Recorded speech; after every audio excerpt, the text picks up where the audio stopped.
What? Quadriga has been approached by multiple parties expressing interest in the platform? Could this really mean that maybe we'll get our funds back and our Bitcoin back? Stay tuned. Hola everyone, it's Miss B Money here from Crypto Connections. Hi everyone, I just want to do a quick shout out to all my new subscribers.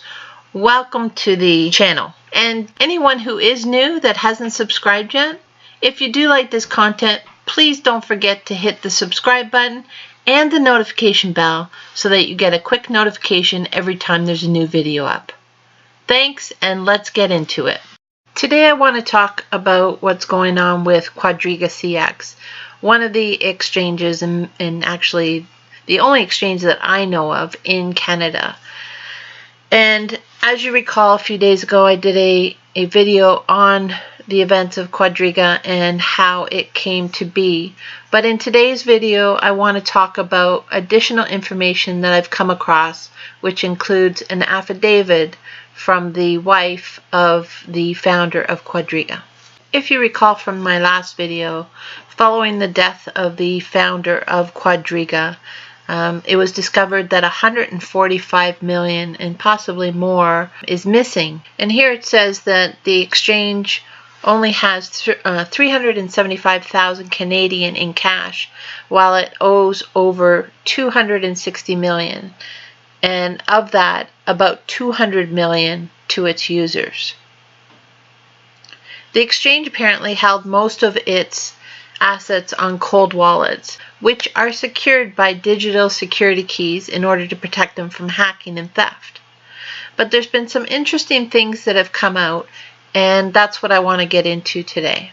So one of those things is the fact that the CEO of the Quadriga exchange filed a will 12 days before death. Coincidence? We don't know. So according to the documents obtained by Bloomberg, Coton signed his last will and testament on November 27, 2018, and that his wife, Jennifer Robertson, as the only beneficiary and executor of his estate. Now, it further goes on to say that she really has no knowledge of the business and also has no knowledge where those cold wallets are stored or even how to access them.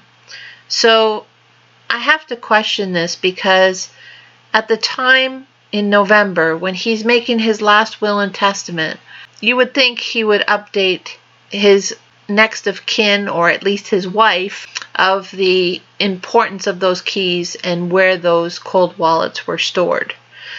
Apparently, he died of Crohn's disease, complications of Crohn's disease, and died in India at the age of 30.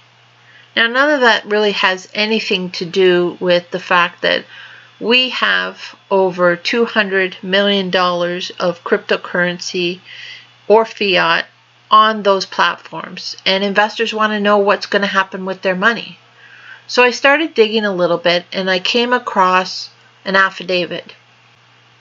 And as you can see here, the affidavit is by Jennifer Robertson, who is the CEO's wife. And in this affidavit, it talks about a number of things. It's 14 pages long, so I will actually put a link below this video for you to check it out yourself. But basically, it goes into the fact that the cryptocurrency was held on cold wallets, that it was only Jerry Coton, the CEO of Quadriga, who had the responsibility of storing the cryptocurrency.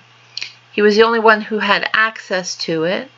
Apparently it sounds like it was stored on his laptop, and that he went everywhere with that laptop, and that laptop is encrypted.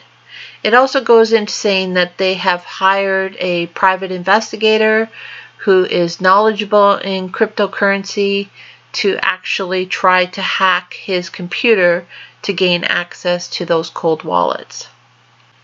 It basically goes into the type of cryptocurrency that was held on the platform, and also about the issues with CIBC and the fact that CIBC had frozen accounts of Quadriga.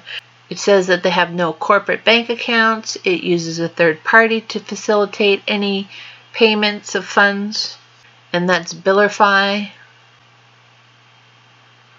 So the affidavit here, as you can see, goes into the circumstances around Jerry's death, that he was diagnosed with Crohn's disease at the age of 25, that Jerry died in India on December 9th, arising from complications from his disease, and he was 30 years old at the time, and that a copy of Jerry's death certificate is attached in Exhibit 11. I didn't actually go all the way down to see if that was attached. Yeah, there's nothing attached here. So basically this affidavit now says a little higher value. So that's $180 million of coins are apparently in cold storage. It says here that he was very conscious about security, and you know, I think to myself, if he was conscious about security, then he would have ensured that he had a backup. And the interesting thing here is that after Jerry's death in December, Quadriga continued to accept funds. In other words, they allowed users to deposit funds onto the platform, stating that it's not easy to shut down operations entirely. I could say a lot, but I won't. So basically, they want to make sure they have this creditor protection so that they can try to locate those funds. I don't have a lot of faith that they will actually find them. However, there are some things stated in this affidavit that I found intriguing. So the one thing that I did find interesting in this affidavit is item 76, which states, in the past week or two, Quadriga has been approached by multiple parties expressing interest in the operating platform, which could lead potentially to the value being realized for the benefit of Quadriga's creditors, including the affected creditors. So based on these inquiries, I believe Quadriga's trading platform may have significant value. Now, earlier in this affidavit, it did actually state the number of affected. Let me just go back there.